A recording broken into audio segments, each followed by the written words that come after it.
welcome to ABC Interactive English. Hello there, everyone. I'm Mike. And I'm Winnie. And today we are going to be having a good look into how to live a zero-waste life. That's right, it is terrible to waste zeros.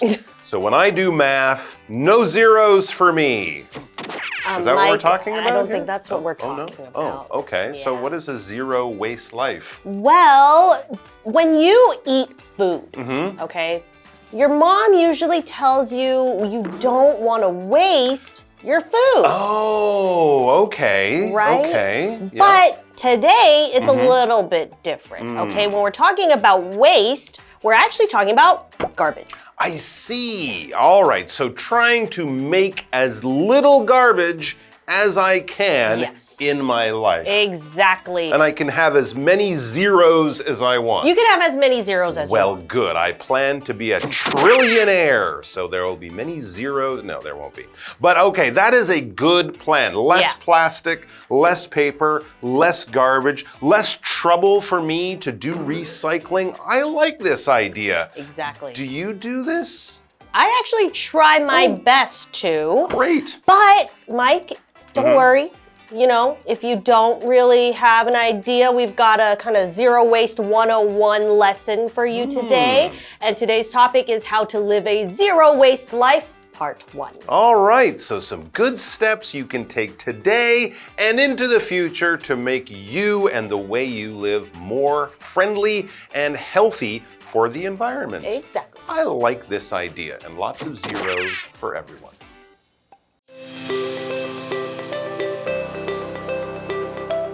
Brandon and Lauren are having lunch together.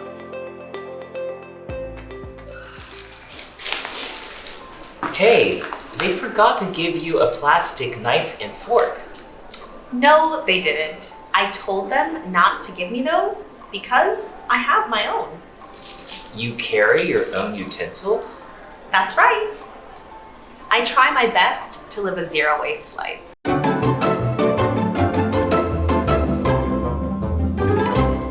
So let's get started with today's topic, which is how to live a zero waste life. And I will give us a starter for how I try to be zero waste. For example, every day when I go to get my cup of joe or my cup of coffee, I bring my own cup. Ah, okay, because you don't want to waste the paper and the plastic that the cup would come in if you just bought it at the store. Exactly. So that's what we mean by zero waste. You are creating zero, no waste. Of course, zero is that number. It's a circle. It's one less than one. Zero has no value. There is nothing there when you put a zero into your math problem. So when we say zero waste, we just say you make no waste, you produce no garbage. I mean, this is kind of impossible for anyone, but you can definitely have a very, very low waste lifestyle and hope to make almost zero. Maybe one day you will, but of course, we will throw things away, but throwing away as little as possible would be great for you and the planet. So let's see what's happening here. It says Brandon and Lauren are having lunch together.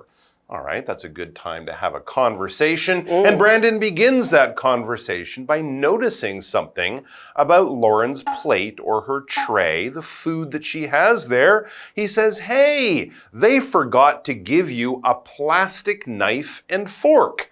Yeah, because if you go to many kinds of restaurants, like in a food court, a shopping mall, somewhere like that, they will often have a plastic knife and fork for you to use. Right, we're not talking about a fancy sit-down restaurant where they have silverware, which is reusable. You can wash it. Right, but we're talking about plastic, and we're talking about a knife, okay? A knife is a tool used for cutting, okay? okay? Typically, when we go into a kitchen, you'll see mom or dad preparing vegetables for dinner. But of course, they're not just going to, use their hands to separate all of the seeds and whatnot. You need a tool, a sharp tool, okay?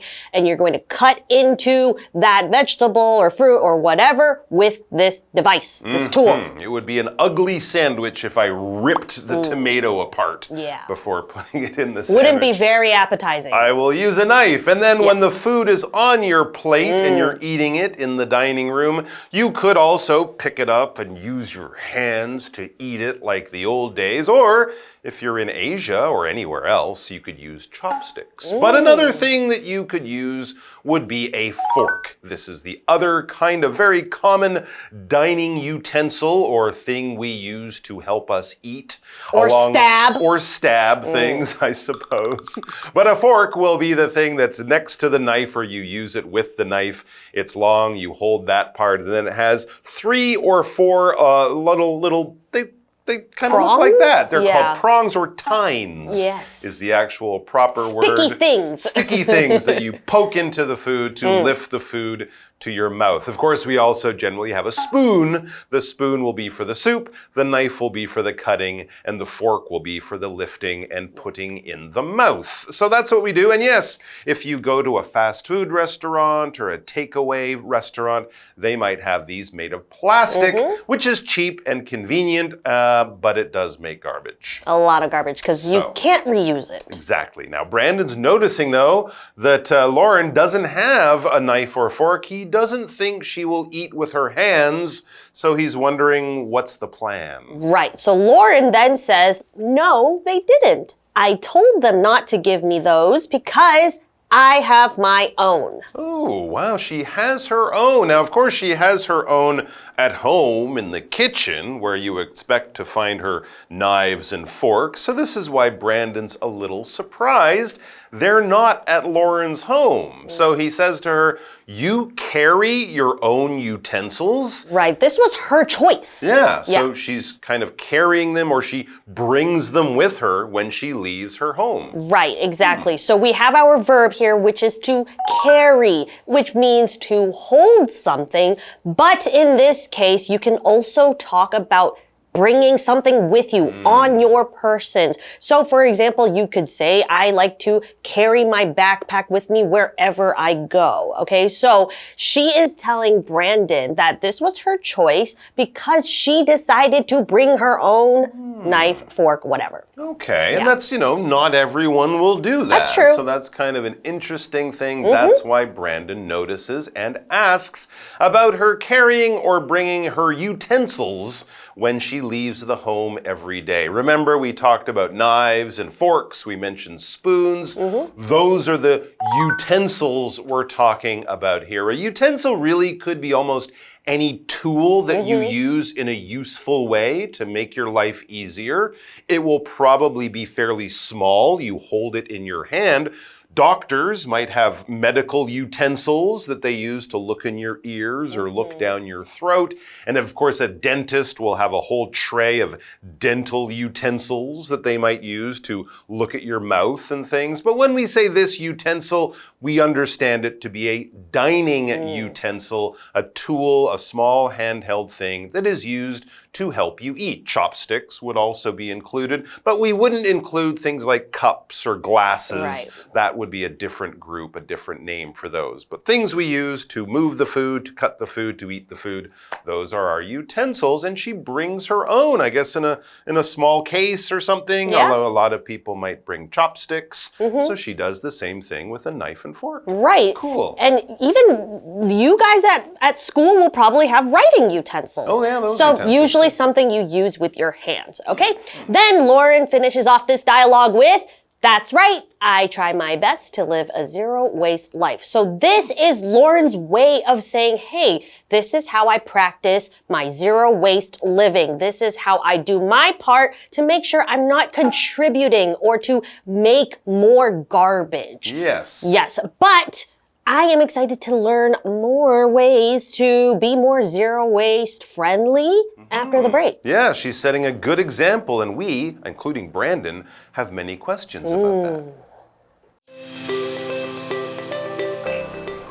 I thought about doing that. However, it isn't possible for me to make zero waste.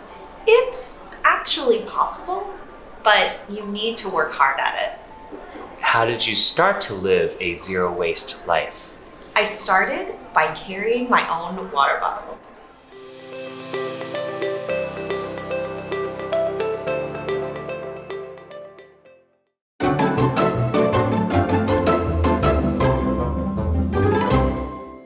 Welcome back from the break. As we said before the break, we talked about zero waste living, which means, how do we stop producing, stop making more garbage, okay? And we have Brandon and Lauren talking about Lauren's decision to make zero waste her priority, and she has given us an insight. She has told us that she brings her own utensils from home whenever she goes out to eat, because then she doesn't have to use plastic knives or forks. That's right. This is a great idea, but not something that Brandon has ever done before. But as we get back to the dialogue, he does say, I thought about doing that. So he's seen other people do this. He's heard this is a good idea.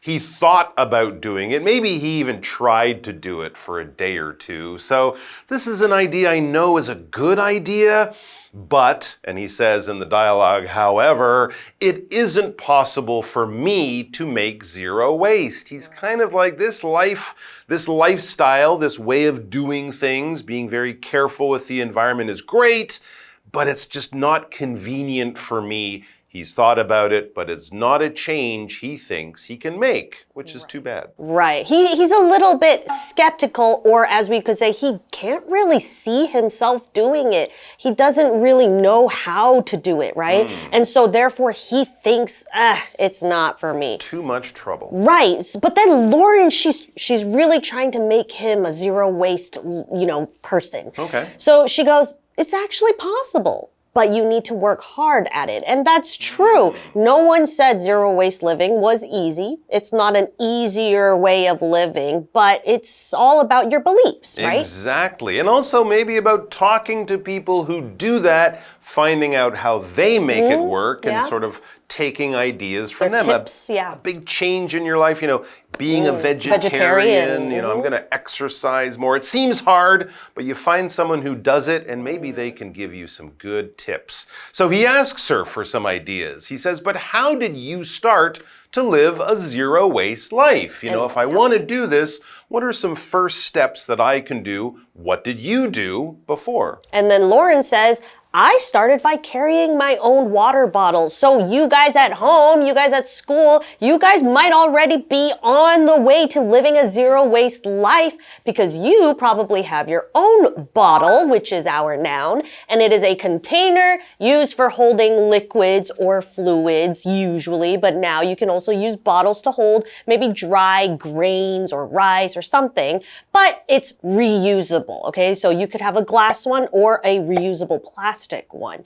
So that is those are some easy ways where you can also incorporate and make your life more of a zero waste lifestyle.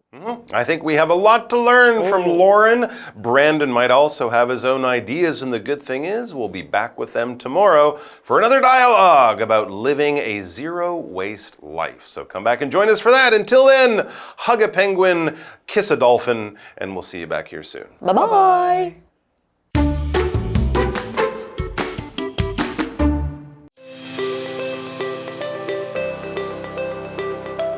Brandon and Lauren are having lunch together.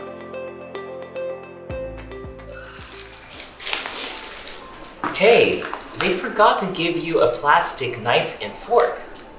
No, they didn't. I told them not to give me those because I have my own. You carry your own utensils? That's right. I try my best to live a zero waste life. I thought about doing that. However, it isn't possible for me to make zero waste.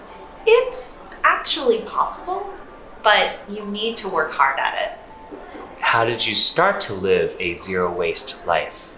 I started by carrying my own water bottle.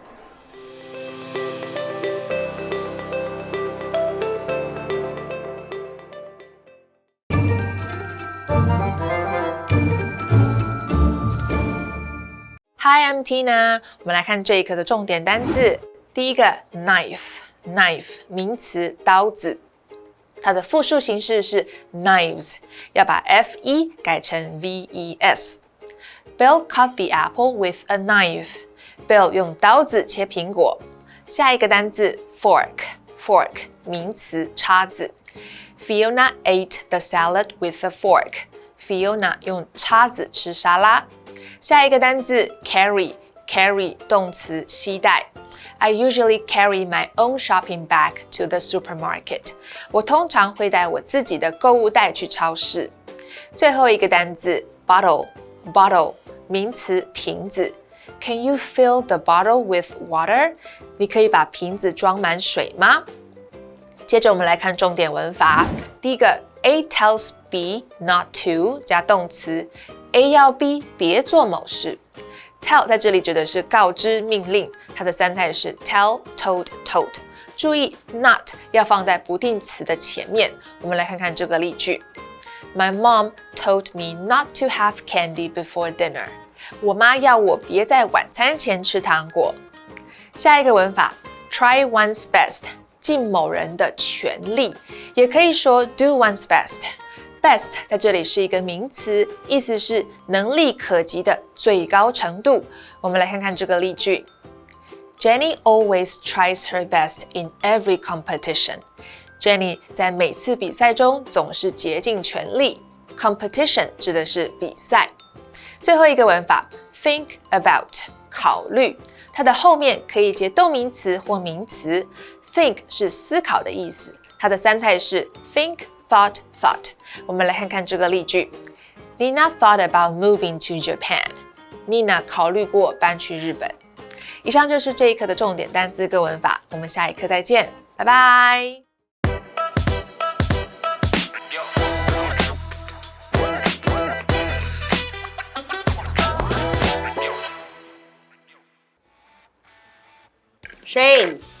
Shane! Whoa, what's up? What are you listening to? You seem really into it. It's this new band that everybody is raving about. I'm definitely going to download their whole album. Another new band? You just started listening to a new band last week. Don't tell me you're one of those sheeple. Sheeple? Was that like a mythical, cool creature? No. Sheeple is a term that describes people who follow trends blindly. You know, like sheep following a herd. I just like to stay on top of what's popular. What's wrong with that? Anyway, you want to hear it? It's really good. No. Listen. No!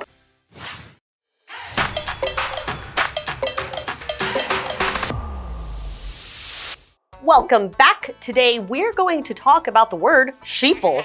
That's right, Winnie.